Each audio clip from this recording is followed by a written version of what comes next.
Vai lá. Bom, pessoal, vou dar uma introdução rápida do que eu pensei para a aula 1 e 2.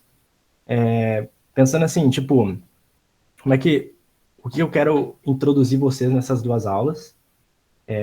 Então, como é um curso marxista e sobre crise climática, eu acho que era interessante falar sobre métodos das ciências que trabalham com isso, que é o que nós marxistas a gente utiliza para, enfim, pautar toda a, a problemática que a gente levanta, né? São com os dados que saem desses métodos.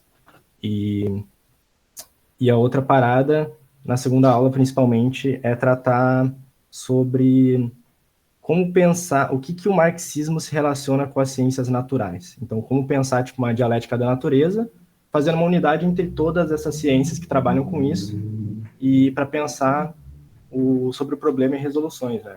Como é que a análise marxista une todas as ciências. Porque todas são ciências históricas e o marxismo também pensa nisso, né? Ele também defende isso.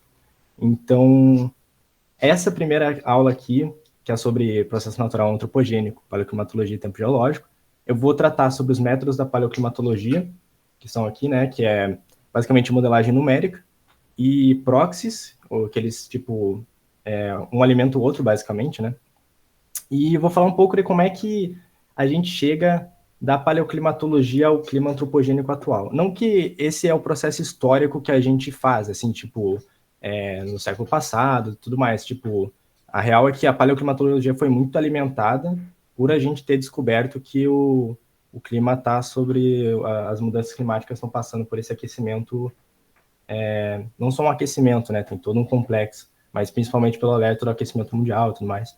Mas como é que a gente faz o processo inverso, né? Com tudo que a gente tem na paleoclimatologia, o que ela nos ajuda a reforçar tudo isso e como é que os argumentos negacionistas, eles não batem de frente, né? Tipo, o que isso aqui nos dá de ferramentas para pensar tudo isso.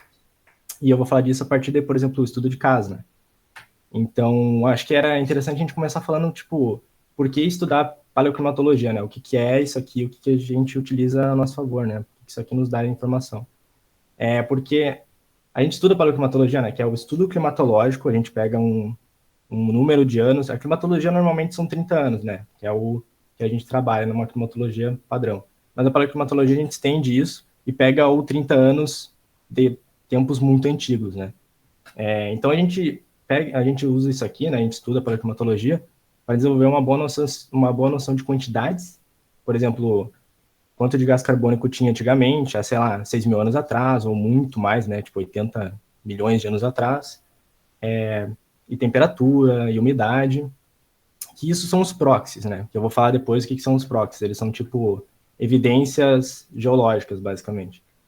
E daí, como é que a gente usa isso, né? Então, a paleoclimatologia usa esses dados, mas eles não são o suficiente. A gente precisa saber outras coisas, como, tipo, como é que o gás carbônico sai de um lugar e vai para o outro, ou como é que tal lugar teve aporte da umidade. Então, nisso, uma coisa que ajuda bastante também são os modelos, principalmente os modelos numéricos, que é o que é mais trabalhado, e que eu vou abordar aqui, que é o que eu mais sei, né? Porque ao longo da graduação a gente trabalhou muito com o modelo numérico.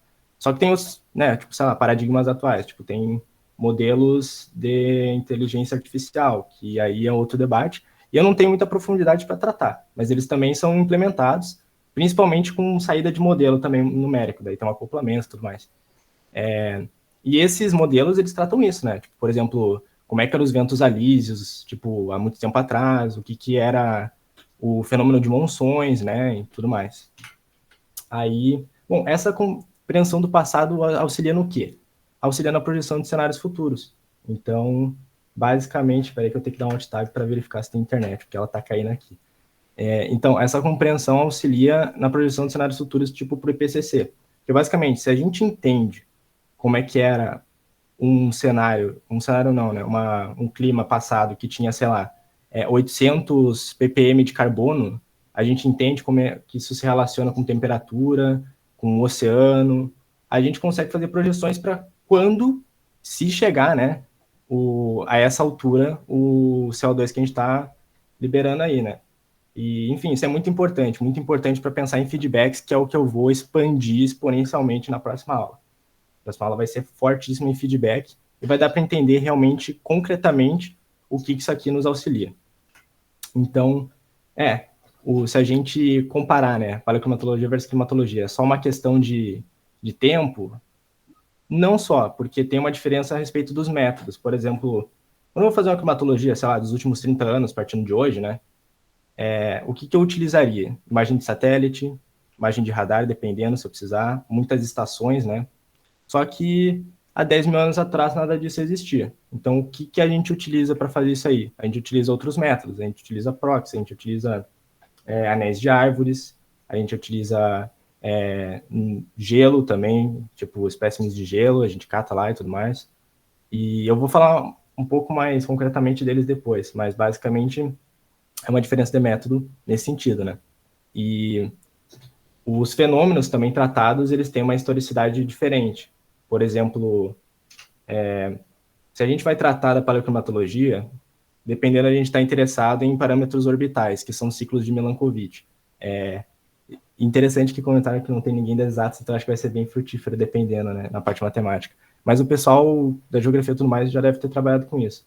Os ciclos de Milankovitch são basicamente ciclos orbitais onde, tipo, a órbita da Terra vai alterando. Tipo, a excentricidade, a distância dela em relação ao Sol, tipo, os pontos que ela está mais próxima ou mais distante.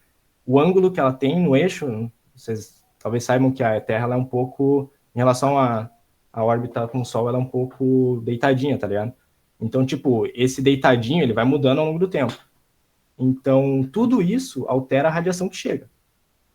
E o pessoal da paleoclima trata muito justamente da diferença disso, porque esses ciclos são muito longos, tipo, eles demoram para acontecer, sabe? Quer dizer, eles acontecem, mas eles são demorados. É diferente, tipo, da temporalidade do El Niño e tudo mais, eles são, pô, é papo de vários mil anos, sabe? E eles condicionam as eras do gelo e as eras interglaciais, por exemplo. Então, essa historicidade é diferente. E como é tratado isso, né? Por exemplo, os parâmetros orbitais são tratados calculando matematicamente. A gente não chega lá e pega, tipo, dependendo, um anel de árvore e já tá sabendo, sabe? Eles são calculados matematicamente e depois, em relação aos proxies, os modelos, a gente bate de frente e vê, putz, a gente acertou, esse cálculo tá condizendo ou não. Ele normalmente condiz. E, por exemplo, a climatologia trabalha de variabilidades intrasazonais, né? Então, tipo, quanto que o verão ele alterou nos últimos 30 anos em tal lugar. Ficou mais seco, ficou mais quente, o que aconteceu? Isso também acontece na paleoclima, só que dependendo, quando tu vai jogar lá para paleoclima, tu vai mudar os parâmetros orbitais, tá ligado? Então, tipo, é isso. Esses parâmetros, eles são variáveis, que quando eu vou analisar num período pequeno, ela se torna uma constante, porque ela não varia nesse período de um jeito expressivo. E isso aqui que eu falei, por exemplo, dos métodos, né? Amostras de gelo, utilização de estações, satélites. E, enfim, tem essas duas formas na paleoclima de se analisar a parada. Usar dados tipo empíricos, que são coletados, são os proxies, e a reconstrução a partir de modelos numéricos. Então, agora vem a parte mais divertida. O que é um modelo numérico, né? Um modelo numérico, ele é um modelo formado por um conjunto de equações que descrevem o comportamento do sistema. Um sistema, né? Um sistema qualquer que seja. E no caso do sistema terrestre, a gente pega todas as principais os principais fenômenos que tem ali dentro, por exemplo, vento, tudo mais, isso aí a gente joga para matemática, para descrever no computador. Então, aqui na direita tem uma imagem que ela ilustra como é que ele é. Só que assim, ele não é essa imagem 3D, ele é um monte de matrizes e cálculos que eu vou mostrar um pouco mais depois como é que é. Mas se a gente for, tipo, fazer um mapa mental, assim, né, um modelo mental teórico, é basicamente isso, é como se fosse o globo terrestre, né, e é dividido em cubinhos. Esses cubinhos são as grades do modelo onde ele resolve os cálculos, tá ligado? Então a gente tem grades verticais e a gente tem grades horizontais. E dentro dessa grade, que nem tem ali os processos físicos, cada coisa disso aí é resolvida. E tem métodos para resolver. Então, tipo assim, quando a gente vai fazer uma, uma simulação paleoclimática, né? A gente pega os parâmetros Os dados de entrada, nesse caso, seriam, tipo assim, aí tá, tem essas equações, só que, tipo, tu tem que ter um dado inicial ali para estender no tempo, né? Porque daí são as funções que vão ir resolvendo isso através do tempo. De onde é que vem esse dado inicial quando eu estou falando da paleoclima? Vem de coisas como os proxies. Por exemplo, peguei lá uma amostra de gelo, analisei lá com os métodos específicos que o pessoal utiliza, que eu não tenho tanto detalhamento, né? Não é minha área, mas, tipo, tu dá uma datação de, pô, tem tanto de carbono em tal época que eu analisei aqui, né? Aí, quando tu vai abrir um modelo numérico, tu vai pegar isso aí e vai tacar lá dentro. Tipo, para justamente saber como é que era o clima há muito tempo atrás. Então, aqui no canto inferior direito, a gente tem um negócio que, por exemplo, o modelo resolve, tá ligado? A gente tem as equações de movimento. Então, no geral, no sistema climático, a gente tem um conjunto de equações que a gente chama de equações gerais, que é a dinâmica do modelo. Aí ele resolve isso de um jeito que é um jeito geral lá. Aí os processos que estão menores que essas gradezinhas aqui, o modelo não consegue resolver da mesma forma. Então a gente parametriza. Aí eu vou falar um pouco de parametrização também. Então, no geral, o modelo é isso. Dentro do modelo tem algumas coisas, né? Tipo assim, a gente pode dividir esquematicamente entre tipos de variáveis, né? Quando a gente está falando, por exemplo, dos elementos orbitais que eu comentei anteriormente, eles são as forçantes externas. Tipo, o clima ele não vai afetando o Sol, só que o Sol afeta o clima, sabe? Então, essas forçantes externas já tem uma relação aí, tipo, o feedback, ele não está presente, sabe? Tipo, o clima não está influenciando lá, mas o Sol está influenciando. Então, dependendo, tipo assim, se eu fazer uma previsão do tempo, ou fazer uma climatologia, de não muitos anos atrás, né? Tipo, por exemplo, 30 anos mesmo, essas forçantes externas normalmente são constantes. Tipo assim, a gente não vai se interessar em mudar, porque elas não estão mudando muito, sabe? Mas se eu for pegar um paleoclima, eu tenho que modificar tudo isso aqui, tá ligado? Então, isso é interessante quando eu vou pensar numa simulação paleoclimática. Eu tenho que ter noção da distribuição de vulcões ativos também, das geodinâmicas, como é que está a topografia, tipo, a relação das placas continentais, os ciclos de Milankovitch. Tudo isso aí é variável ao longo de muito tempo na história da Terra e na história, tipo, da realidade, essas coisas variam. Só que lá no paleoclima, eu estou mexendo nisso. Aqui no clima atual, eu não estou mexendo nisso. Não está variando. E quando a gente tem algumas coisas como, tipo, putz, tal vulcão entrou em erupção em tal lugar. Aí a gente tem outros sistemas para ir atualizando, sabe? Mas, assim, a malha, no geral, varia muito pouco e a gente não presta muita atenção nisso no clima atual, porque é pouco variável. Aí, quando a gente vai para baixo, a gente tem variáveis de resposta rápida, como a atmosfera, que ela está sempre em convecção ali e tal, e variáveis de resposta lenta, como, tipo, calotas polares, né? Tipo, o oceano profundo, que ele tem variações muito mais demoradas em relação ao oceano na superfície, que está em constante contato com o Sol e com a atmosfera. Então, cada uma dessas coisas, elas vão sendo trabalhadas nos cálculos. Então, por exemplo, numa paleoclimatologia, a questão do oceano profundo, dependendo de onde eu estou tratando e a extensão da minha simulação, né, ela é uma variável. Mas se eu estiver tratando em outras coisas, como tipo uma previsão do tempo, ela, sei lá, tipo, parametrizada, assim, é um negócio que tu não trata como uma variável, dependendo. Nesse caso da previsão do tempo. Então, isso é importante, essa mediação entre tempo e clima, porque os modelos numéricos, eles se aproximam na resolução numérica. Só que dependendo, eu trato uma coisa como constante, outra coisa como variável. Aí, depois que eu resolvo toda essa parte aí, tem uma coisa, né? A dinâmica do modelo, ela está relacionada aos processos que são governantes ali e que a gente consegue resolver. A parametrização são mais processos físicos, dependendo. E aí esses processos físicos são cálculos específicos onde o modelo ele não resolve da mesma forma. Aí o output que vai sair desse modelo, né? Aí tá aqui o meu modelinho, tá aqui os dados lá dentro, os dados tipo empíricos, né? Aí ele resolveu aqui todo o BO, aí sai uma criatura daqui, né? O que saiu daqui, ele pode ser um output determinístico, por exemplo, se eu fiz uma previsão no tempo, ele deu que vai cair 10 milímetros num lugar, ele resolveu e martelou, é 10 milímetros lá. Ou pode ser probabilístico. Ele diz que tem tantos por cento de chance de chover em tal lugar. Normalmente, assim, a climatologia, ela traz, por exemplo, coisas de anomalia e tudo mais, que é uma coisa mais probabilística, tá ligado? Ele está resolvendo tudo isso, aproximando todo aquele conjunto de chuvas que ele está resolvendo, por meio de parametrizações, ele não está resolvendo chuvinha por chuvinha, onde é que teve tal nuvenzinha, porque é muito pesado fazer isso. É outra coisa. Esse tipo de simulação é pesada pra caramba, cara. Então, tu tem que ter uns computador, tipo, fortão para fazer isso. Aí, por causa dessa limitação computacional, tu precisa adaptar o modelo. E, pô, ainda tô com internet, graças a Deus. Aí, beleza. Aí ele pode ser probabilístico. Os probabilísticos também entram, por exemplo, métodos depois que tu tira um determinístico lá dentro. Tu, por exemplo, pode fazer um conjunto de modelos e tudo mais. E daí, cada modelo tem uma forma de resolver as coisas. Isso aqui é um negócio que eu vou tratar em breve. Mas tu pode fazer um método probabilístico para juntar várias saídas de modelo e calcular ali uns desvios e tal em relação a outras coisas e trazer um output diferente. É basicamente isso aqui, ó. As soluções das equações governantes está na dinâmica e trata de coisas da dinâmica e da termodinâmica atmosférica. Então, isso são o quê? A circulação geral da atmosfera, que é uma coisa que o modelo climático resolve, por exemplo, né? Sistemas de alta e baixa pressão, ele resolve ao longo do tempo também, e fluxos em montanhas, então ele está resolvendo toda a parte do transporte de ar. Isso é uma coisa que o modelo faz tranquilamente, sem pestanejar. Aí quando a gente vai para a física, o negócio começa a ficar mais denso, porque trata das partes que não são resolvidas por isso.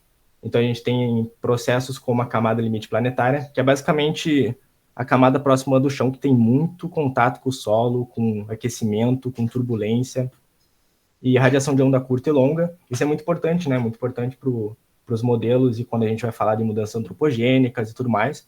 Então, isso é parametrizado. Convecção, precipitação e nuvens também são coisas parametrizadas. Porque imaginem aqui nessa figura da direita, na física, que a gente tem essa grade. Então, cada ponto dessa grade, ele vai resolver, cada vértice, deixa eu ver se parece meu mouse. Acho que aparece. Cada ponto dessa grade, ele vai resolver, por exemplo, o quanto que tem de vento ali de temperatura. E cada meiuca aqui do quadrado, ele vai resolver a advecção de temperatura, por exemplo, que é quanto que a temperatura está sendo empurrada pelo vento. Só que aqui dentro a gente tem que resolver outras paradas. Não dá para pegar um quadrado e falar, tipo, é chuva ou não é chuva, tá ligado? Porque aí fica meio ruim, vai dar uns erros, né? Porque olha aqui, pode ter muita chuva aqui dentro espalhada e daí tu vai dizer que um quadrado inteiro tá chovendo ou não. Então aí tu parametriza, vai resolver as coisas que o modelo não consegue na forma clássica dele. Aqui é um exemplo do meu TCC quando eu fiz, que eu escolhi algumas parametrizações quando eu estava trabalhando com modelagem. Então a gente tem vários tipos, tipo, quando tu tem um modelinho lá, tu pode escolher, sabe, é optativo. Então, por exemplo, eu utilizei uma parametrização que é o nome melhor chamada para a camada limite planetária. Então, o que eu quero dizer com isso? Que eu escolhi uma forma que o modelo vai resolver esse problema, que é o problema de o que acontece ali dentro da camada próxima da superfície, para como é que ele vai resolver isso? Escolher uma das várias formas que ele tem. Então, quando a gente abre a documentação desse modelo, ele tem tudo isso aqui, ó. Cada A, B, C, D é um tipo de cálculo que ele vai realizar, sabe? E daí eu usei essa letra E aqui. Então, o que isso significa, né, desses vários cálculos? Significa que cada um deles tem isso aqui. Cada um deles tem um conjunto de equações que está descrevendo. Então, por exemplo, quando eu pego essa da camada limite, ele tem tudo isso aqui, né? Ele quer calcular a intensidade turbulenta, termos de produção e destruição de flutuabilidade de nuvens estratocúmulos, termos não locais, a eficiência do entranhamento, que é entrar massas de ar seca dentro da nuvem. Então, quando a gente vai fazer um modelo, por exemplo, climático, ele tem que aproximar as coisas, sabe? Então, por exemplo, dentro da espacialidade do clima, coisas como o que está acontecendo na superfície podem ser negligenciadas. Mas ele não pode negligenciar coisas como, tipo, os processos de chuva, sabe? E a evaporação e tudo mais, porque isso aí, ele é constante e importante. Então, ele vai fazer um conjunto desses cálculos também para essas coisas, tá ligado? Então, aí que a gente consegue trabalhar legal. Tipo, os modelos têm essa unidade matemática, sabe? É bastante matemática. Na aula 2 está escrito sobre, tipo, matemática, das matemáticas e das físicas e tal, só que eu quis trazer a matemática para cá já para introduzir vocês, porque é uma parte densa, é relativamente chata, eu acho, tipo, pô, é muita matemática, e depois vai dar para trabalhar mais com tranquilidade sobre as questões marxistas, né? Então aqui vai ser essa parte mais densa de método e tal. Então, Beleza, o modelo paleoclimático tem seus dados de entradas com parâmetros calculados, como a matemática dos parâmetros orbitais e os proxies, né, que vai ser esses dados que a gente vai botar lá dentro. Só que o que é um proxy, né? O que são exatamente? Aqui tem uma tabelinha que dá para ver o que eles são. Então, eles podem ser esses núcleos de gelo, que são tipo quando tu extrai um pilarzinho de gelo lá e tal, daí tu dá uma analisada. Anéis de árvores, corais, pólen, solos, que mais? Tem sedimentos de lago, montanhas com gelo, sedimentos marinhos, tudo isso aí tem dados que dá para ser utilizados. E quais são esses dados, né? O que exatamente a gente faz ali? Por exemplo, nos ice cores ali, tem uma coisa que se chama, eu vou só para o próximo slide para explicar, que é a questão da datação de isótopo de oxigênio. Então, tipo assim, a gente tem o oxigênio, todo mundo conhece o oxigênio, só que o oxigênio ele tem tipo subclasses, tá ligado? Ele tem tipo variaçõezinhas. Então, o oxigênio ele pode ter o isótopo 16, que é esse aqui, que ele tem tipo 8 prótons, 8 nêutrons no núcleo dele, ou o isótopo 18, que ele tem 8 prótons e 10 nêutrons. E qual que é a diferença exatamente? A diferença é que o isótopo 16 ele tem uma variabilidade maior, assim, ele é menos denso, ele consegue se movimentar melhor. Então, o que ocorre é o seguinte, o pessoal usa esse tipo de datação para observar coisas como temperatura. Como? Basicamente assim, esses dois isótopos têm dentro do oceano. Então, quando a gente vai pegar um fóssil e estudar ele e tal, fazer uma análise química lá e tal, da estrutura dele, a gente vai encontrar que ele absorveu tanto de oxigênio do isótopo 16 e tanto de oxigênio do isótopo 18. Dependendo do quanto que ele absorveu, a gente chega à conclusão que tal temperatura em tal momento da história terrestre era mais quente ou mais fria. Porque se ela for mais fria, o isótopo 16, que sobe para a atmosfera evaporando e se juntando com água, né? Porque esses isótopos eles se juntam com hidrogênio. Então, sobem para a atmosfera, evaporam num lugar, condensam, na verdade evaporam, né? Condensam, daí chovem. Se ele chover num lugar e esse lugar tiver frio e ele congelar, ele fica preso lá. Ele não volta, sabe? E o isótopo 18 continua no oceano. Então, se é um clima mais frio, a gente sabe a partir da razão dos isótopos. E tem outra coisa, né? Esses isótopos eles são estáveis. Tem isótopos que têm decaimento. E esses isótopos que têm decaimento radiativo, ou seja, eles vão liberando essas partículas internas, aí o cara usa para calcular outras coisas, tipo esses anéis de árvore é utilizado datação de carbono. E o carbono tem carbonos que são estáveis e os caras usam isso, tipo o quanto que ele já liberou de energia, já decaiu, tu consegue calcular o tempo ali que tu tá pegando aquela amostra, assim. Então, a partir disso, tu faz inferências, né? Por causa justamente disso. Isso é um negócio bem interessante, né? Nesses processos, por exemplo, numa amostra de gelo, tu consegue extrair elementos que eles têm uma relação direta com outros processos, como o processo de temperatura, né? Aqui a gente já começa a entender um pouco de relações dentro do sistema climático, né? São fundamentais para os estudos. Então, a partir dessas relações, desses elementos que estão dentro de certos objetos, a gente consegue inferir sobre temperatura, circulação atmosférica, precipitação, variabilidade solar, que daí essa variabilidade solar a gente já consegue bater com os cálculos dos ciclos, SST é a temperatura da superfície do oceano, enfim. Aí aqui na tabela, no penúltima coluna da direita, né, a gente tem até onde a gente consegue inferir, né? No caso dos cores de ice, né, os núcleos de gelo, a gente consegue inferir 40 mil anos para a temperatura, né? Então, até 40 mil anos a gente consegue ter um dado. E no caso da circulação atmosférica, de 100 a 500 mil anos. Então, é um dado muito importante, a gente utiliza bastante ele, e daí depois a gente coloca no modelo também para dar aquela circulada e ver como é que foi parar lá as paradas, né? E daí aqui na última coluna tem tipo o intervalo de coleta, né?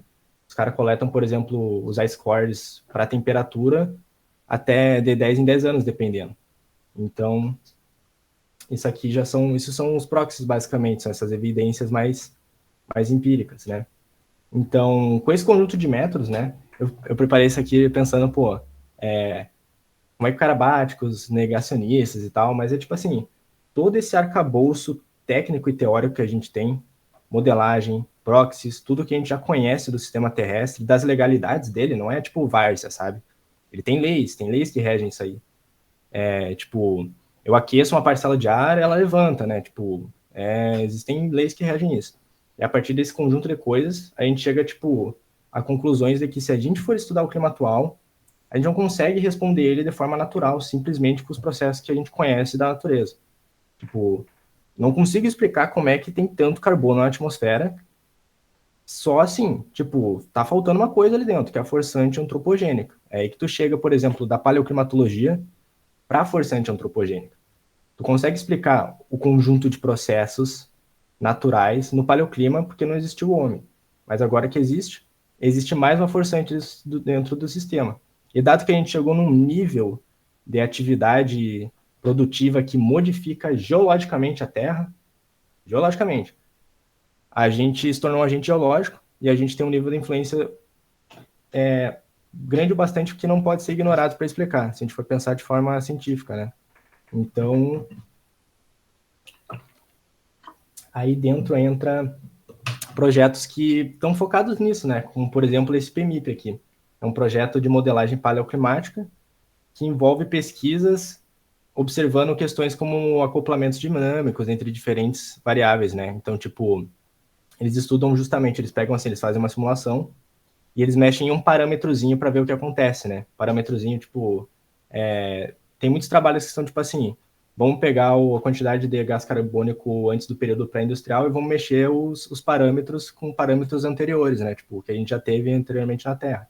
Vamos mexer a quantidade de radiação que está chegando e tal. E daí, com isso, a gente auxilia as projeções futuras, né? Por exemplo, um jeito que a gente auxilia elas é o que acontece se eu continuar aumentando o CO2 do jeito que está rolando. Então, esses projetos, eles abrem essa caixa de Pandora, né? A gente observa, por exemplo, que aumentar o CO2 influencia os oceanos, tipo, aumenta a quantidade de gás carbônico que eles estão sugando, aumenta a acidez dele, leva, tipo, extinções ali dentro e tal. E tudo isso porque a gente já passou por coisas que tinham CO2 grande. E já teve muito mais CO2 na Terra. Muito mais. Só que o ponto é que a historicidade quebra isso aí, né? Por exemplo, chegar a 1000 ppm de gás carbônico na atmosfera, moleque, isso aí leva milhares de anos, cara. E a gente tá fazendo um processo de milhares de anos em, tipo, 2 séculos. Pô, é speedrun, sabe? Tipo, enfim. Aí aqui a gente tem, por exemplo, um estudo de caso, né? Eu peguei desse Marte aqui e tal. Ele diz, por exemplo, que Polanski utilizou o modelo regional de clima. Então, o modelo regional é outra parada. O modelo regional, ele pega, tipo, uma partezinha da Terra, assim, e resolve. Aí, os modelos globais, eles já resolvem tudo. Que é esse modelo aqui, com resolução de 50 quilômetros. Então, isso é importante. Lembra que eu falei da parametrização? Tudo que é menor que 50 quilômetros, ele vai ter que parametrizar.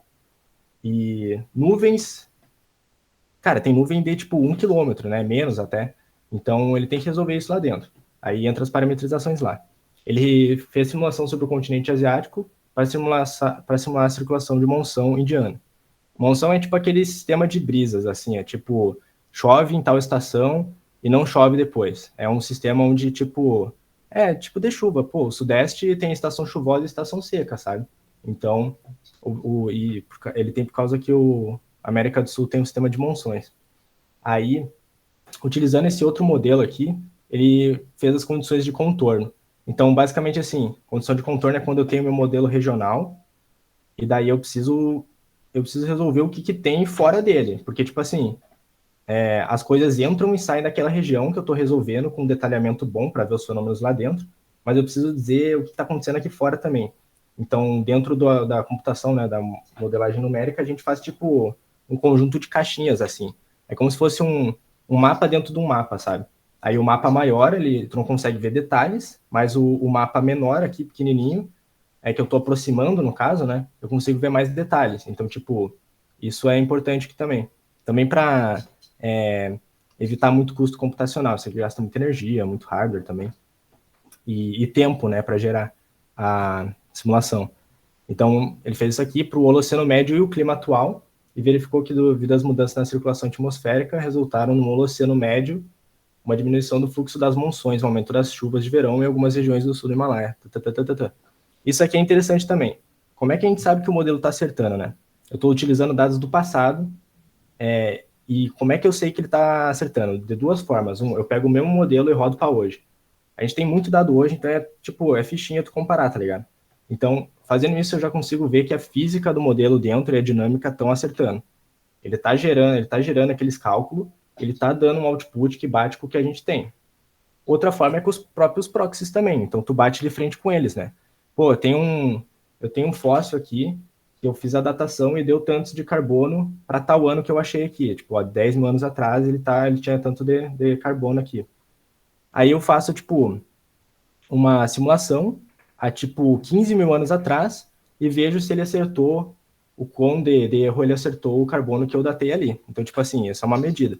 Aí, se não acertou, tu vai lá e vai corrigindo, né, o que tá faltando. E aqui, por exemplo, esse autor fala que a maioria dos estudos paleoclimáticos do Holoceno Médio, na região da América do Sul, indica um clima mais seco para a Amazônia, sudeste do Brasil, um clima mais úmido na Venezuela, tudo mais. Esse padrão tem sido interpretado como deslocamento para o norte da zona de convergência. Então, o que significa esse trabalho, por exemplo, que é descrito aqui? Se eu realizar modificações no clima, envolvem carbono, aumento da temperatura, aumento da evaporação, e a minha zona de convergência intertropical mudar de lugar por causa desse conjunto de feedbacks internos do sistema, tipo, quando eu aumento o gás carbônico, não quer dizer que eu aumento só a temperatura. Aumentar o gás carbônico é aumentar a temperatura, aumentar a evaporação, mais nuvem. Cara, tudo isso vai gerando lá dentro. E vai se, e é dialético. Uma coisa vai se realizando na outra e vice-versa. Tipo, é bem complexo o negócio. Esses trabalhos mostram isso. Quando modifica isso e tal fenômeno como a zecite se muda de lugar, o que acontece? Se isso acontecer em breve, em alguma dos cenários que a gente está trabalhando, o que isso quer dizer? Se a gente está vendo hoje em dia uma tendência, por exemplo, processos de diminuição da umidade que está sendo evaporada da Amazônia aqui para o sul, que é um negócio que está sendo verificado, está tendo menos umidade ao longo do tempo. O que isso significa? A gente já teve outros tempos que era assim, então, tipo, a paleoclima, ela é uma baita ferramenta para isso, né? E, normalmente, assim, modifica um parâmetro para ver a relação dos outros fenômenos, né? Então, o rolê é isso, né? Dado que a gente não tem dúvida da veracidade da atividade humana com um conjunto de métodos atuais, que não necessariamente a paleoclimatologia, né? Mas conjunto de coisas atuais, a paleoclimatologia, hoje em dia, né? Assim, no state of art, hoje em dia, ela é usada para cenários futuros, pelo IPCC principalmente, sabe? Quanto mais a gente conhece anteriormente, mais a gente pode conhecer o futuro, porque, enfim, conjunto de legalidades ali, a termodinâmica ainda não mudou, tá ligado? Nem vai mudar. Então, a gente compreende coisas como a sensibilidade do sistema terrestre. Então, aqui é uma dica de leitura fundamental se alguém quiser se inteirar mais nisso. E não é tão denso de método, sabe? Ele é bom, mas assim, dá para entender o que está escrito. Que é o IPCC de 2021. Ele fala muito sobre paleoclimatologia, como é que ela está sendo utilizada para compreender os feedbacks e variações, tipo, mais temperatura, aumenta o nível do mar, tudo mais. Aumento atual do gás carbônico, por exemplo, o aumento atual do gás carbônico é de uma ordem de magnitude maior que o último máximo glacial. Então, tudo isso aí vai fortalecendo. E aqui, para fechar, né, esse aqui é o último slidezinho. E essa aula aqui também é mais curta, foi preparada de forma mais curta também, porque a gente não sabia o quanto tempo ia ter para apresentar, já porque ia ter a introdução do curso e tudo mais. Então, aqui a gente tem de um lado a gente tem a concentração de CO2 nos últimos 800 mil anos, então a gente pode ver que tem variações, tá ligado? Tem variações, né? Pô, a mudança climática atual é natural, tá nos que... Não, mas assim, o clima varia também, tem variações. Mas aqui no meio, isso é um negócio que eu peço que vocês enxerguem, né? No lado esquerdo é 800 mil anos. No lado direito, aqui no meio, é dos últimos 2 séculos, basicamente, né? 1850 até 2014. E notem-se o seguinte, a escala de ppm não mudou, a escala temporal mudou. É muito mais rápido o processo de aquecimento, né? Não, o processo de produção de CO2, né? É um negócio que não é tipo natural, não é simplesmente o ciclo do carbono gerou. chegou ali, né? E as projeções futuras envolvem isso, né? É um conjunto aqui de cenários baseados em quê? Baseados no que a gente conhece do paleoclima, baseados em mudanças no modo de produção, mudanças na matriz energética, tudo isso. Então, cada cenário desses pega disso, né? O paleoclima, ele vai dar todo aquele arcabouço de, pô, se eu diminuir CO2 agora, quanto tempo vai demorar para as coisas mudar? Beleza, então ele tem todo esse paleoclima tá dentro desses pontos. A diferença deles é principalmente a diferença, tipo, atual, no dia de hoje, se a gente vai fazer alguma coisa ou não, e o quão eficiente ela vai ser, né? E outra coisa que a paleoclima bate o martelo, né, pensando, pô, vou comparar com o clima atual, é que, por exemplo, no século XIX, a gente passou por uma mini era do gelo, basicamente, sabe? Mini era do gelo por quê? Porque o pessoal constatou que tinha uma diminuição da temperatura em vários lugares, em decorrência de explosões vulcânicas. Então, assim, o vulcão explode, a gente tem um conjunto de aerossóis lá, e eles são tipo uma barreira, eles são o efeito estufa inverso, tá ligado? A energia solar bate, volta, tá ligado? Então ele não vai aquecendo aqui, ele vai bloqueando. Aí a tendência é esfriar, né? Porque a Terra se aquece com o Sol chega e a gente vai aquecendo aqui, né? E daí teve essa mineira do gelo, só que o ponto é que pensaram que era uma mineira do gelo de fato, assim, na verdade pensaram na época que a gente estava entrando numa era do gelo, que já se tinha noção que a gente estava numa interglaciação. E a gente está no tempo limite já, as interglaciações duram em torno de 10 mil anos, a gente já está 12 mil anos nessa, ou mais, eu acho. Então o ponto é tipo, putz, estamos entrando numa era do gelo lá, o pessoal no século XIX pensando. Aí depois de um tempo, essa forçante negativa, né, que está forçando a temperatura para baixo, ela foi superada justamente pelo conjunto de CO2 na atmosfera e todos esses processos que aumentam a temperatura, né? Então, tipo, isso é um negócio que é muito interessante pensar.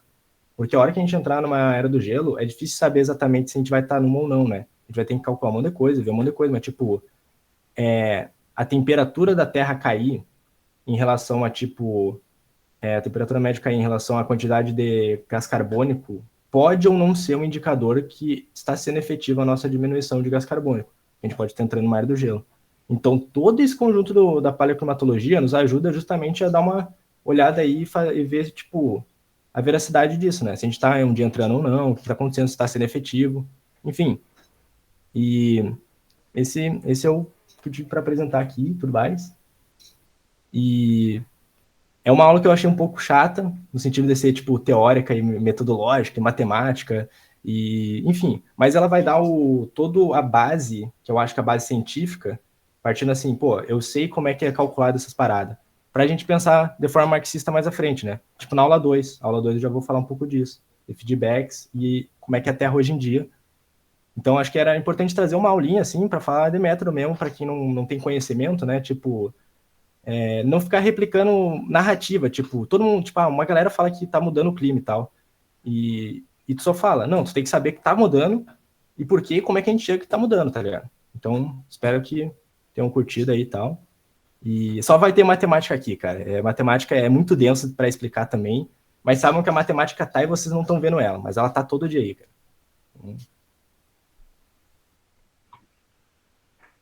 Valeu, Alan. Obrigado. Antes de abrir para as perguntas, só tenho que passar um recado rápido que eu esqueci.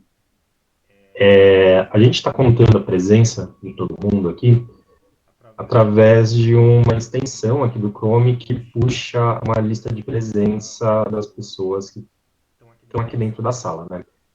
Isso significa que se alguém tiver usando uma conta de e-mail diferente ou tiver com um login diferente aqui no Google Meet, a gente não vai conseguir contabilizar essa presença de acordo com a lista que a FFLAT manda. Então, se alguém estiver usando um nome diferente aqui na sala do Google Meet, ou tiver com um e-mail diferente, só manda aí no chat que eu já faço essa mudança na lista de presença, por favor.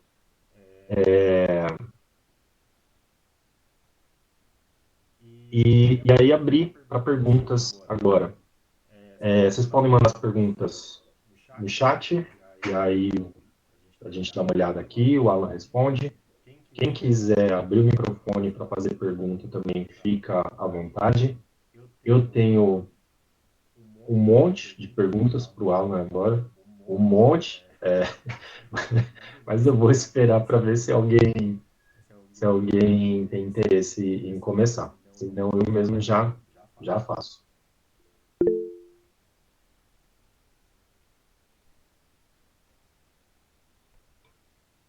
Por favor, Bruno, depois passar para o Guilherme. O Alan, você prefere que faça um conjunto de perguntas ou que vai passando uma por uma? Cara, eu acho que a gente tem tempo, né? Dá para o pessoal ir um por um, né? Tipo, se tivesse apertado o tempo, assim, mas pode dar, pessoal. Então, Tá, beleza. Bruno, por favor. Oi, boa noite, gente, tudo bem? Olha, não sei se a minha dúvida é uma coisa assim meio boba. Falou, poxa, Bruno, vou fazer uma pergunta, mas é a título de curiosidade, porque eu gosto de pesquisar muito, gosto de buscar sempre entender das coisas. Alan, eu ia fazer uma pergunta para você. Eu estava estudando, assim, por mim mesmo, né, sobre aqueles tempos da Terra mais antigos, né, por exemplo, o Arqueano, Radiano e Carbonífero e por aí vai. Você falou que a amostra de gelo para datar o clima é 40 mil anos, não é isso? pelo menos essa tabelinha que eu peguei aqui, ela pode estar desatualizada. Tá Ah, tá. desatualizada. Aí eu ia te perguntar, por exemplo, é possível uma amostra para você conseguir um clima mais longínquo, por exemplo, acima de 40 mil anos? É isso que eu gostaria de saber. Obrigado, gente. Ótima pergunta, importante, porque senão a gente ia ter que estar inventando dados, assim, tipo, pô, como é que a gente descreve 800 mil anos atrás, né? Tipo assim, a gente pega os cálculos e resolve para trás e tal. Não, porque apesar do gelo ser até 40 mil anos para estudar a temperatura, a gente tem coisas como tipo o solo. O solo é muito antigo. Então, o solo, pelo que eu entendo, a gente usa até de 1 a 10 milhões de anos atrás. Tipo, a gente não vai conseguir. Eu acho que, assim, empiricamente, não dá para a gente descrever a totalidade da história terrestre. Porque acho que tem muita coisa que a gente não tem como acessar mais, que é muito antigo, né? Tipo, mas coisas que a gente usa para acessar tempos muito antigos. Solo, tu vai escavando solo, encontra muita coisa. O pessoal da geografia e da geologia entende anos-luz mais que eu, mas o solo é muito importante para isso. Calotas, acho que são calotas de gelo, basicamente, que está armazenado, porque esses ice cores são tirados, tipo, de gelo mesmo, mas tem muita coisa, tipo, naquelas calotas que são muito antigas também. Então, eu acho que eu tô traduzindo certo, velho. São mais sheets. Então, acho que é isso, são as calotas. Sedimentos marinhos, que, pô, o oceano é muito profundo. Então, em sedimentos marinhos, a gente tem coisas como, por exemplo, eu não sei se são. Eu acho que é por datação de oxigênio e carbono também. Mas a gente consegue extrair coisas de 10 milhões de anos atrás. Que não é assim, e tem outra coisa. Depende da variável que está sendo estudada. No caso dos sedimentos marinhos, a massa de gelo global pode ser deduzida a partir de certas amostras. Mas coisas como, tipo, a temperatura da superfície do mar só vai até 50 mil anos. Então depende da temperatura, depende não da temperatura não, depende da variável que o cara quer estudar, depende da amostra que tu está pegando. E tem amostras que podem conter isso, mas não necessariamente toda amostra que eu pegar vai me dar 10 milhões de anos, né? Tipo, toda amostra que eu pegar de sedimento marinho vai dar 10 milhões? Não, depende se ela tem essa idade, né? Outras coisas também. Pô, esse aqui eu não sei traduzir, mano, né? Que é Raised Shorelines, que eu acho que é... Pô, sei lá o que é isso aqui. Mas tem outras aqui que também trazem milhões de anos. Normalmente, as que trazem milhões de anos são coisas que são, tipo, muito menos... Quanto mais longe, é mais difícil, né? Então, a gente tem uma quantidade de evidências mais baixas para acessar, que dizem milhões de anos. Então, isso é interessante. Na aula 2 eu vou mostrar um negócio muito massa. E tem um negócio lá que fala sobre, tipo, o gás carbônico há, tipo, uns 800 mil anos atrás, onde o nível de incerteza é o quê? É, tipo, pô, peguei uma amostra, bati o olho, analisei e falei, cara, ela é de tal ano, eu tenho certeza que ela é de tal ano, e eu tenho certeza que ela tá me dizendo isso aqui sobre tal variável. Dependendo da amostra, tem níveis de incerteza, sabe? Então, amostras muito antigas, como são mais escassas, a correlação e a quantidade de dados que tu tem são mais escassos também. Então, eles dificultam isso. Aí tu abre um nível de incerteza. Putz, isso aqui tá me dizendo tantos gás carbônico, mas pode ser tantos gás carbônico para cima ou para baixo de tal ponto também. Então, de fato, a gente tem umas coisas, mas até onde eu sei, tu não consegue deduzir toda a história geológica da Terra só com evidências empíricas. Eu não sei se dá, eu acho que não, porque não tem tudo isso. Mas até muito tempo atrás a gente tem uma amostra boa. Espero respondido. E também não é minha área, assim, tipo, eu sou meteorologista, a gente não usa isso, então eu tenho que ir atrás e catar também. Tipo, eu queria estudar paleoclima na época da graduação e também foi difícil e tal, não tinha muita oportunidade. Mas o pessoal da geologia com certeza sabe, tipo, pra caramba. Então, é isso aí. Obrigado.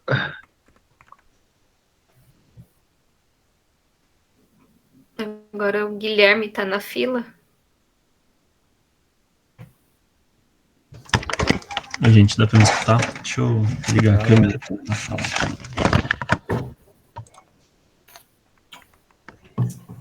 Minha câmera é lenta, mas ela vai ligar. Enquanto isso, eu vou perguntando. Aqui. Primeiro, agradecer aí. Foi muito boa a aula, estou muito animado para esse curso. Acho que vai ser muito bom. Parabenizar vocês desde já. Muito, muito animado. Tenho muitas perguntas, vou fazer duas. Tentar seguir uma linha, qualquer coisa, eu encho o saco do Alan depois. A primeira, Alan, tu mexia com dados numa escala mais regional, né? Tu falou que tu mexia com Espírito Santo. Como é que a gente faz essa mudança de escala, de pensar o global e pensar esse regional? Se algumas variáveis a se considerar. E, em particular, como é que você agrega variáveis de natureza de superfície? Eu estava lendo um tempo atrás sobre como a questão do permafrost derretendo podia liberar muito mais carbono do que a gente imagina, né? E aí questões geográficas de paisagem, de bioma, se tornam mais um acréscimo, né? E aí o quanto a gente está lidando com esses dados, o quanto a gente sabe lidar com esses dados e quanto isso de fato é significativo, porque essa questão do permafrost é só um exemplo, mas se de fato ela se processa dessa forma, a gente pode ter uma acumulação de gás carbônico muito mais acelerada do que a gente imagina, né? E tem outras variáveis desse tipo, em particular em relação à vegetação. E a segunda pergunta, eu acho que dialoga um pouco com o que tu vai falar, mas especialmente para paleoclima, é o quanto que a gente tem conseguido formar meteorologistas e climatologistas capazes de lidar com esses problemas, né? Tu falou que tu teve dificuldade de lidar com paleoclima, eu sei que o pessoal da paleoclima tem muito no Alagoas, que você me falava, né? É muito difícil. Quais são os impeditivos hoje para formar essas pessoas? A gente tem conseguido, de fato, formar pessoas no Brasil, nas universidades, que pensem nisso, que consigam fazer uma leitura crítica, uma divulgação crítica do IPCC, ou ainda é uma coisa muito travada? Né? Como é que se pensa a metodologia nesse caso? Essa é a minha pergunta, tá? Valeu aí. Baita perguntas, Julia. Como é que passa do global para o regional? É uma pergunta muito boa. Principalmente em diferença de escala, né? O global, primeiro que existe um acoplamento de fenômenos, né? A gente tem fenômenos de diferentes escalas que acontecem muito rápido, mas existe uma inter-relação de escalas entre eles. Por exemplo, o El Niño, que é um fenômeno de escala muito mais ampla que uma tempestade, ele tem sua variabilidade e tal, e ele influencia o conjunto como um todo. Ele influencia as tempestades, porque influencia a quantidade do aporte da umidade e tudo mais. Coisas como a oscilação Madden-Julian também, que é um tipo de oscilação atmosférica, que ela é basicamente uma região de chuvas e secas que vai se movendo ao longo do Oceano Pacífico acho que é Pacífico para o Índico, ou Pacífico para o Atlântico, eu não lembro. Mas é outro tipo de fenômeno da escala muito maior que ele também vai ditando essas coisas. Então, normalmente, quando o cara vai utilizar um modelo regional, tipo o meu caso que eu utilizei lá, o modelo do WRF para fazer simulação local, a gente utiliza também dados de reanálise. Os dados de reanálise são basicamente assim, um acoplamento de sensoriamento remoto com modelagem, porque o sensoriamento remoto não dá conta da totalidade da Terra, então você tem que fazer interpolações que tu utiliza os modelos. Então, a reanálise é uma coisa que é muito útil para fazer essa descrição mais ampla, dependendo. No caso do modelo regional, tu pode fazer esse acoplamento com reanálise ou com modelo global. Então, assim, tu vai poder utilizar o modelo global para fazer a resolução de coisas tipo de maior escala. O modelo climático com acoplamento com o modelo de tempo pode ser utilizado, por exemplo, para pensar justamente o aporte das variáveis, né? Porque, enfim, deixa eu pensar. Se eu calculo um modelo climático e vejo o El Niño, eu posso saber a amplitude dele numa previsão, né? Pô, eu tenho uma previsão que vai dar que o El Niño, isso é muito importante para previsão, né? Mas para previsão. Eu vou ter uma previsão que vai dar um El Niño muito forte em tal período. Então, com esse El Niño muito forte, eu tenho essa análise qualitativa de El Niño forte, a análise quantitativa de quanto que é a temperatura que está aumentando ali no Pacífico, eu consigo calcular o aporte da umidade que vem depois. Aí esse aporte da umidade, ele, dependendo da região que eu estou calculando, ele já vai ser acoplado lá dentro, a minha região local ali que eu estou calculando. Então, todos esses modelos estão nessa sintonia, né? A sintonia tem que ser assim. O modelo regional, ele vai ter que ter os dados de entrada que vão sair dos outros. Então, vai dependendo muito assim. Em questão de variabilidade de superfície, como é que a gente sabe lidar com os dados e tudo mais, isso é uma coisa que eu tenho muito pouco conhecimento. Esse é o difícil. É uma coisa que eu tenho muito pouco conhecimento em relação a tipo, permafrost e tudo mais. A gente até trabalha e tal, mas isso aqui eu acho que vai colar na segunda pergunta, que é muito boa, que vai explicar o porquê que eu talvez não tenha muito conhecimento. Porque a gente produz muitos profissionais para o mercado de trabalho. E eu acho que esse é o parâmetro atual, né? O meteorologista, quanto mais se intensifica a crise climática, mais virtualmente abre oportunidade para o meteorologista, né? Só que é uma relação que não é tão correlata, né? Porque, de fato, tá piorando as coisas, piorando bastante. E a gente não está tendo muita gente que entra no curso de meteorologia, o mercado de trabalho não tá se abrindo tanto quanto parece que poderia ser, tudo mais.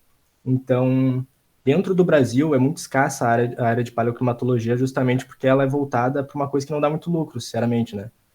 Estudar os climas passados é um negócio muito mais de prioridade científica e geral da humanidade do que isso pode gerar lucro.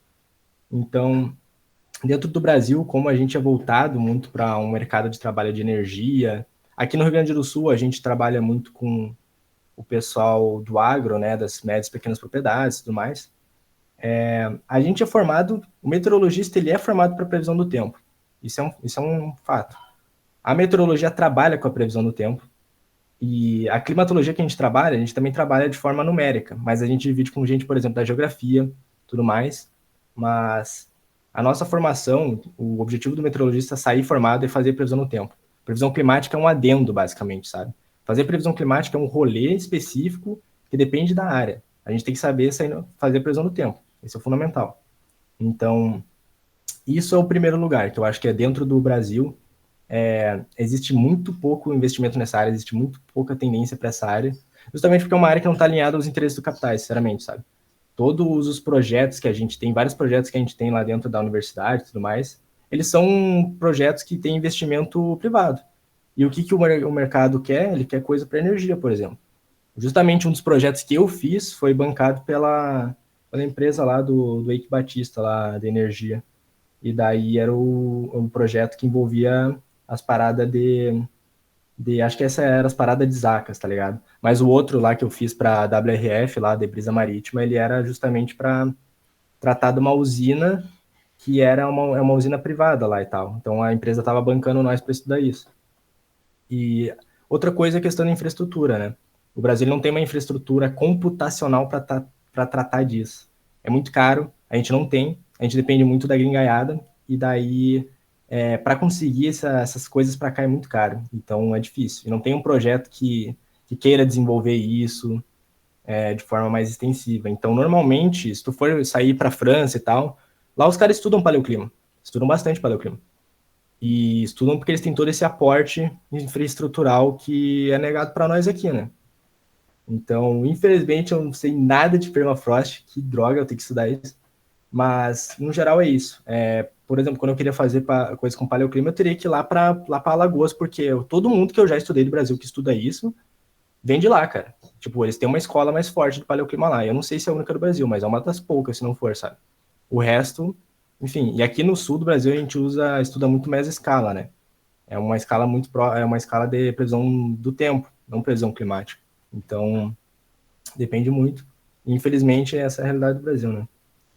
Isso é um negócio que a gente pode tratar muito extensivamente ao longo do curso, que é essa dependência das linhas científicas, investimentos privados que vão podando coisas como o próprio paleoclima, né? E, enfim, acho que todo o debate de dependência, de capitalismo de dependência, talvez ajude a explicar um pouco melhor porque que a gente tem uma grande quantidade de proletário, seja acadêmico ou operacional aqui no Brasil, que trabalhe mais com previsão do tempo voltada assim, né, do que uma previsão paleoclimática. Então, é isso. Valeu, gente. Tem mais alguma pergunta? Se não tiver, eu gostaria de fazer algumas, no plural. Posso? Tá. Alan, assim, puxando essa discussão mais relacionada à infraestrutura mesmo, né, das ciências atmosféricas em geral, eu acho que seria interessante, assim, uma conversa que a gente já teve um tempo atrás, se você puder trazer alguma coisa, foi da compra do Tupã, o supercomputador do INPE, e de todos os problemas que teve com a implementação do modelo climático aqui, né? Seria interessante você trazer isso como um exemplo. E aí eu tenho algumas perguntas, assim, sobre a sua exposição, né? Mais curiosidade mesmo, né? Teve um tópico que você trouxe que eu achei muito interessante, porque eu não conhecia, eu realmente não conhecia, que você disse que um dos possíveis proxies é o uso de pólen, né? Eu queria saber como é que funciona isso, porque eu não sabia que o pólen podia ser usado assim. E aí, se você puder explicar isso um pouco melhor, ia ser legal. E aí, por fim, uma última pergunta, também não é uma pergunta, só pedir para você explicar um pouco melhor, essa mudança da ZCIT, que você disse, né, que está saindo, está se deslocando em direção à América Central, né? Foi o que você comentou? E aí, se puder comentar isso um pouco melhor e explicar também o que é a ZCIT, né? Acho que seria interessante. Bom, vamos começar. A questão do Tupã. Muito bom, ótimas perguntas. Vamos ver se eu consigo dar conta, pelo menos de duas aqui, porque o pólen eu não faço ideia. A única coisa que eu sei um pouco é sobre anéis de árvore e sobre a questão do gelo. Esse aí é bom ir atrás, porque eu também não fazia ideia que tinha como, né? Corais eu até tinha uma noção e tal, o pessoal falando de coral, mas o pólen... E o pólen ainda fala sobre temperatura e precipitação, né? Curioso. Mas vou ficar devendo essa do pólen, mas sobre a do Tupã é muito interessante porque o Brasil, quando ele começou a fazer não é nem uma transição, né? Mas quando começou a chegar a escola de modelagem numérica para cá, teve a questão da infraestrutura, né? Justamente por supercomputador, ser um negócio que é caro e tal, e precisar deles. Aí, durante a época que estavam trazendo o supercomputador para o INPE, esse Tupã, eu acho que era esse Tupã, se não me engano, teve problemas no sentido de, primeiro, os meteorologistas eles precisavam saber utilizar um modelo específico, que era do Match Office, era esse que o pessoal queria e tal, e daí outra coisa era, tipo, de onde é que veio esse computador, se eu não me engano, veio do Japão, cara, e daí Na época que o pessoal estava tratando dessa questão, envolvia uma problemática que era o seguinte: o núcleo do modelo, que é o software, né, o núcleo dinâmico do modelo, e como ele resolve tudo aquilo, ele não conseguia ser compilado pelo hardware do supercomputador. Então, era aquilo. Era um pessoal brasileiro que estava lidando com um modelo inglês num computador japonês. E os ingleses e os japoneses dentro desse computador não se davam bem. Aí, e teve outra questão. Eu acho que eles pegaram o modelo do Match Office, se eu não me engano. Mas teve outra, eu não sei se foi o do pessoal do SMWF, lá, que é da Europa também, mas eles foram atrás de uma galera lá da Europa, e esse pessoal negou o modelo pro pessoal do Brasil que queria estudar, e daí eles negaram com uma afirmativa mais protecionista, sabe? Tipo, não, esse modelo a gente não pode ensinar para vocês e tal, o modelo nosso, né? Uma questão mais de defesa nacional e tudo mais. Então, isso aconteceu com o pessoal aqui, tipo, eles só não se importaram muito com o pessoal brasileiro e tal. E depois essa resolução do Tupã deu basicamente depois de muito tempo o pessoal entendendo ali como é que funcionava, foi um puta atrás de vida, assim, e eles conseguiram resolver esse problema, sabe? Mas é um problema, tipo, que ocorre. Quando eu, por exemplo, fui fazer o uso do WRF lá no meu TCC, que eu tive que usar o modelo para compilar, tem um negócio lá que é como se fosse um guiazinho que o pessoal já deixa pronto lá, e tu tem que fazer umas modificações, uns parâmetros para ele conseguir compilar, tá ligado? É um negócio muito específico, assim. E, enfim, esse problema de infraestrutura, da falta de uma infraestrutura nacional, faz o cara ficar dependente dessa infraestrutura gringa, né? O que leva, por exemplo, problemas de compatibilidade e a própria falta de diálogo, né? Então, nessa época, a questão protecionista de modelo era muito mais forte. Hoje em dia, por exemplo, tem vários modelos bons no mundo, só que eles são todos gringos, né? E o Brasil tem a falta de desenvolver um modelo nacional. O que eu acho que tem uma problemática hoje em dia muito importante? Porque a direção de certos modelos, como por exemplo o do SMWF, é uma direção europeia. Eles que decidem como é, que vai ser feito o modelo, o que vai ser implementado e tudo mais. E a questão dos dados incorporados também é interessante. Uma vez um camarada que veio lá de Oklahoma me contou uma parada que eu tenho que ir atrás com mais intensidade, que, por exemplo, os dados de desmatamento eles não são atualizados com frequência nesse modelo europeu. O que acontece? O modelo está resolvendo o Brasil, porque a gente está usando no Brasil, né? Então ele vai resolver o Brasil, o modelo global. E como ele não está atualizando dados de desmatamento, ele está gerando muita evapotranspiração. E essa evapotranspiração, ela sobe para a atmosfera e vira chuva. Então esse modelo, normalmente, é uma coisa que a gente percebe muito aqui no Sul, ele superestima as chuvas. Ele bota chuvas mais altas, dependendo, ele superestima o teor de umidade, apesar dos modelos globais não acertarem extremos, né? Os modelos, no geral, eles têm problema com o extremo. Mas o ponto é, tipo, se era para chover tanto, ele está dizendo que vai chover mais. E justamente por causa disso. A gente não tem esse controle de dados, né? A gente não tem esse controle de como é que o modelo está sendo feito. A gente não pode atualizar com nossas próprias mãos. Então, isso é uma problemática. E daí, enfim, gera vários problemas dessa ordem e tal. Cada modelo, ele também, dependendo, o modelo europeu ele é mais adaptado dinamicamente, assim, tudo mais para a atmosfera lá do pessoal. Normalmente, quando a gente trabalha em meteorologia com diversos estudos de caso, a gente percebe que tem parametrizações específicas para dependendo do estudo de caso, sabe? Não tem uma universalidade. Putz, essa parametrização é melhor para tudo. É difícil. Tem umas que são boas, assim, a gente usa para caramba. Mas dependendo, por exemplo, camada limite planetária, que é o que eu trabalhei um pouco, cara, não tem muito assim, essa aqui é a melhor de todas em todos os momentos. Meio que vai oscilando, depende do caso, sabe? Essa dependência de caso é um negócio que impacta, por exemplo, isso. E essa questão do SMWF acho que é bem interessante de levar em consideração. O fato de não ser atualizado a questão do desmatamento. Eles que decidem o que vai ser, né? E sobre a mudança desse CIT, isso é um negócio mais paleoclimático, mas um negócio que eu até onde eu sei, não tá tendo... Tipo, ela tem uma variabilidade, tipo, climática, sabe? Tem momentos que ela tá mais para norte, mais para sul, e dependendo da estação isso acontece também. Mas um tipo de variabilidade que eu acho interessante é, por exemplo, o aumento de intensidade do El Niño ao longo dos últimos vários anos, ele está aumentando, e esse aumento de intensidade do El Niño, ele correlaciona, ele também intensifica o aumento do jato de baixos níveis aqui na América. Ele basicamente, assim, o pessoal que já trabalhou com rios voadores sabe que, tipo, tem aquela vertente de rio voador que chega lá no topo da América do Sul, passa pela Amazônia e desce para o sul. Ele faz meio que um contorno nos Andes, assim. E o El Niño intensifica justamente o fenômeno de ar que empurra essa umidade para lá. Então, uma das coisas que eu vou falar, por exemplo, na próxima aula, é sobre as chuvas do Rio Grande do Sul.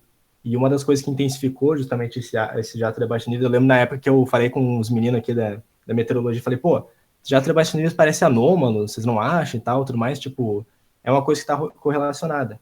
Outra parada também é justamente a questão da... Por mais que o jato de baixo nível seja intensificado, o processo de desmatamento da Amazônia e, tipo, desertificação de algumas áreas dela, tendência a isso, né? Diminui justamente a evaporação que ela levanta e tal. Então, essa evaporação, ela faz com que diminua a umidade que é aportada para cá.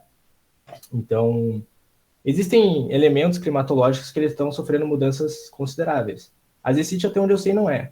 Mas as Acas pode ser impactada também. As Acas pode ser impactada, que é justamente esse regime de chuvas que tem no Sudeste e que é importante para o Sul e para o resto do país, né? Tipo, onde está chovendo num lugar, não está chovendo no outro. Isso aí depende, tipo, descreve também a dependência do Sul em relação a esse fenômeno. E as Acas também estão sofrendo modificações justamente por questões de umidade, do El Niño, de todo o sistema, os diferentes sistemas meteorológicos que estão sendo impactados.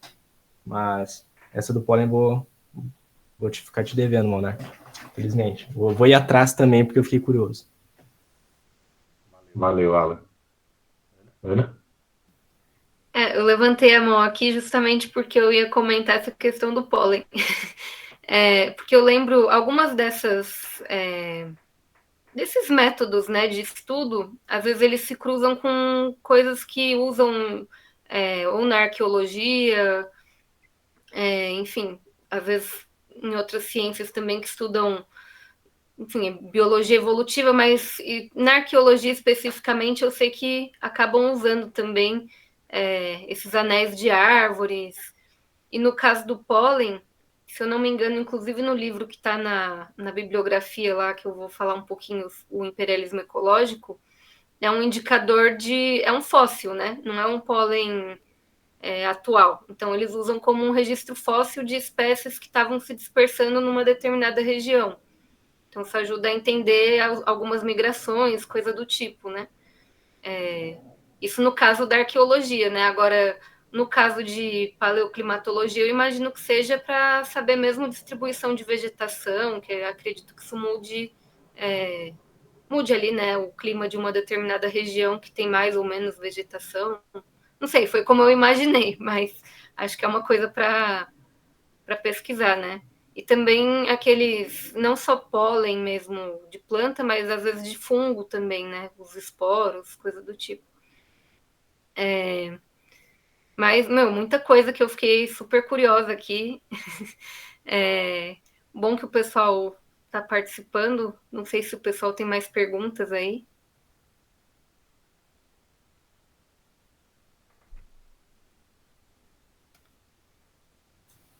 Mas essa do pólen faz sentido com temperatura.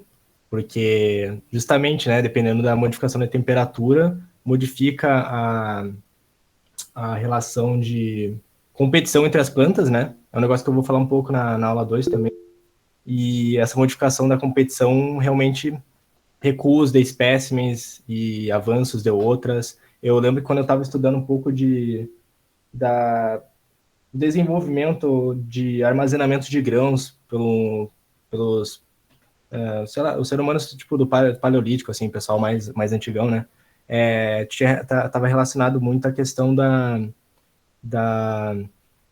do recuo, acho que era do recuo, o avanço das plantas depois no processo de interglaciação, né? Porque começou a ter um derretimento e mudou justamente a distribuição de plantas, que mudou o acesso das comunidades a essas sementes, né? Então, eu acho que tá relacionado a isso. Alan, tem uma pergunta aqui no chat, mas antes eu vou só responder o Murilo. Murilo, a lista de presença, a gente está puxando automaticamente pelo Google Meet. Então não precisa preencher nada. A gente já puxou essa lista toda das pessoas que apareceram aqui na sala. E aí tem uma pergunta do William Matias, ele quer saber se tem a possibilidade da floresta amazônica sofrer um processo de salinização. Baita pergunta, muito importante, muito importante. E tem, de fato tem. Na verdade, eu vou até mostrar aqui, cara, vou mostrar Rapidex, um negócio que eu preparei que eu vou falar até na segunda aula sobre isso, mas vou compartilhar a tela rapidinho para mostrar isso aqui, porque, como disse com a pergunta, né, e tem um trabalho que eu achei, que eu acho que eu mandei, cara, acho que tá lá nas leituras recomendadas, que ele justamente fala do processo. Isso aqui é uma projeção para o ano 2050, e tem áreas da Amazônia que já vão estar sofrendo um processo de savanização. Na verdade, tem áreas que vão estar biestáveis, o que, pelo que eu entendo, é tipo... ele tem elementos dos dois biomas, tá ligado? Só que tem áreas que já vão estar savanizadas. Isso só até 2050, né? Porque tem não só muito desmatamento, como também tem muita coisa que está modificando a própria circulação de umidade também. Mas acho que o principal é justamente por causa da depredação da biodiversidade lá. Uma coisa que é muito importante que eu vou falar também na próxima aula é justamente sobre biodiversidade. Extinção de espécies, modificação da temperatura global, tudo isso impacta não só vegetais, tá ligado? Como impacta também animais. Aí os animais, eles fazem uma parte expressiva e muito importante da manutenção daquele ecossistema, sabe? Tipo, dispersam sementes, tipo, tem muita coisa que envolve, sabe? Então, ele vai passar, com a tendência atual, um processo de savanização, e eu não sei até onde pode ir esse processo, mas aqui nesse mapa a gente já consegue ver que tipo, tem áreas ao norte e áreas mais ao sul aqui, que já vão estar, por exemplo, em uma savana estável, sabe? O que é muito perigoso para todo mundo aqui. Perigoso pro pessoal do sudeste, perigoso pro pessoal do sul, tipo, isso aqui o pessoal fala que a Amazônia é o pulmão da terra e tal, na real os corais, mas isso aqui cara, isso aqui é o nosso pulmão, tá ligado? Tipo, se isso aqui entra num processo de desertificação severa, tem muito menos umidade que chega para cá, cara. Então as coisas começam a secar exponencialmente, sabe? Todo o clima do sul e do sudeste depende do aporte da umidade que tem para cá. As ACAS é isso. As ACAS é basicamente, digamos, tipo, são duas engrenagens que giram na atmosfera, que elas puxam esse fluxo de umidade da Amazônia. Então, são consequências muito severas para todo mundo, sabe? E se tu pensar, né, vai machucar a economia, vai machucar também, né, a quem defende aí a economia do capitalista e tal, né, mas cara, vai dar muito BO, né, para agricultura, para agronegócio, para todo mundo aí e tal, então vai ter muita coisa para coçar a cabeça sobre, né. Isso até 2050, cara, são 25 anos, né, ela já tá sofrendo processos assim, até onde eu sei, mas eles não estão nesse nível. Então tem chances reais e perigosas, é um negócio muito importante. Talvez a gente devesse pensar naquele projeto que a China faz, né, de tipo, plantar lá em deserto, né, que eles têm aquele processo que é um deserto que na verdade já foi uma floresta, né, então eles têm esses processos de reflorestamento, tipo, a nível estatal, né, e isso eu também deixo um pouco de espaço para também debater sobre, por exemplo, os gigantescos avanços na desregulamentação ambiental que tem no Brasil, né? Só no Rio Grande do Sul, cara, já teve, tipo, muito corte ali de pontinhos que defendiam toda a preservação da terra, sabe? E é uma parada que a gente sabe, por exemplo, acho que lá para Mato Grosso tá tendo isso também. Então, vários governadores estão desencabeçando isso, né? Que é justamente para permitir o avanço do agro, né? Então, é muito cruel, muito cruel. A questão da queima, né, que eu já ouvi falar de gente da agronomia que, mas queimar a terra e tal é muito ineficiente, eles podiam usar outra técnica, só que é barato, cara. Eles não vão usar outra técnica, é barato aquilo lá, ficar queimando o solo, tá ligado? É barato e rápido. Então, tipo, enquanto o lucro estiver na mesa, a tendência é essa, né? A tendência também da expansão do agro, justamente para a preservação das taxas de lucro, né? Eles vão querer ter mais terra. E é um negócio que vai dar... Eu vou tentar dar uma palhinha quando falar de complexo militar industrial, justamente na queda tendencial da taxa de lucro global, né? Como é que isso afeta justamente tudo isso que está ocorrendo.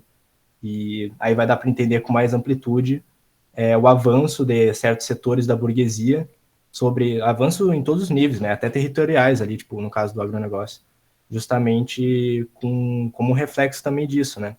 E, cara, outra coisa que seria interessante analisar e pensar é como que as taxações aí que estão rolando do Trump podem afetar justamente tudo isso, né.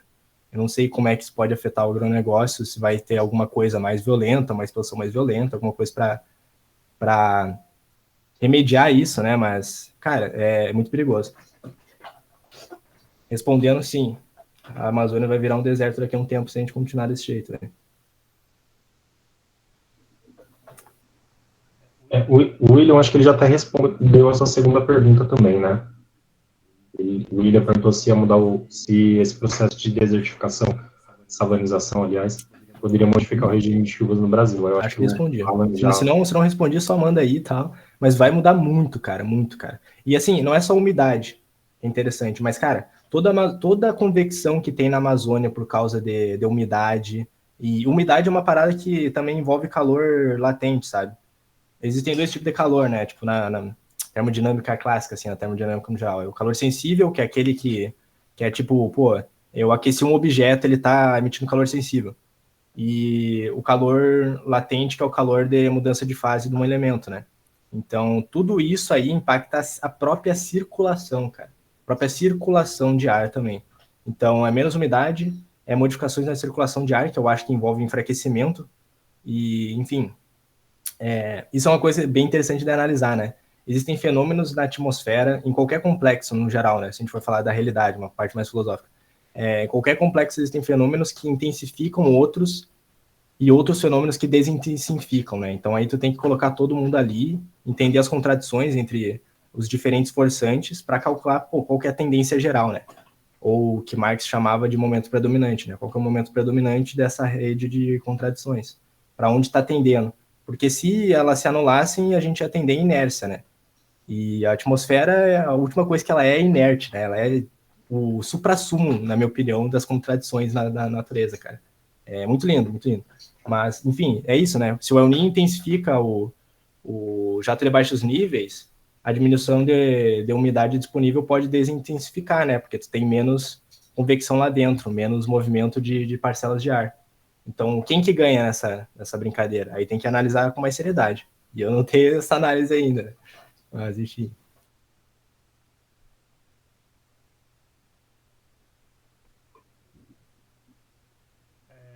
Tem mais alguma pergunta?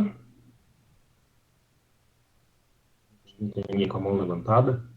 E a gente está chegando no teto já. Já vai dar 8 horas. Vocês querem comentar mais alguma coisa? Alan, Ana? Acho que não. Não? Então vamos encerrar? Tá certo. Pessoal, obrigado por todas as participações aqui, pelas perguntas também. E nossa próxima aula vai ser na terça-feira, 6 horas de novo, e aí a gente manda o link com 1 ou 2 horas de antecedência.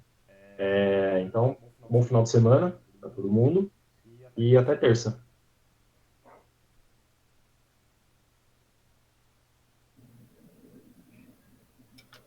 Valeu, gente. Obrigada.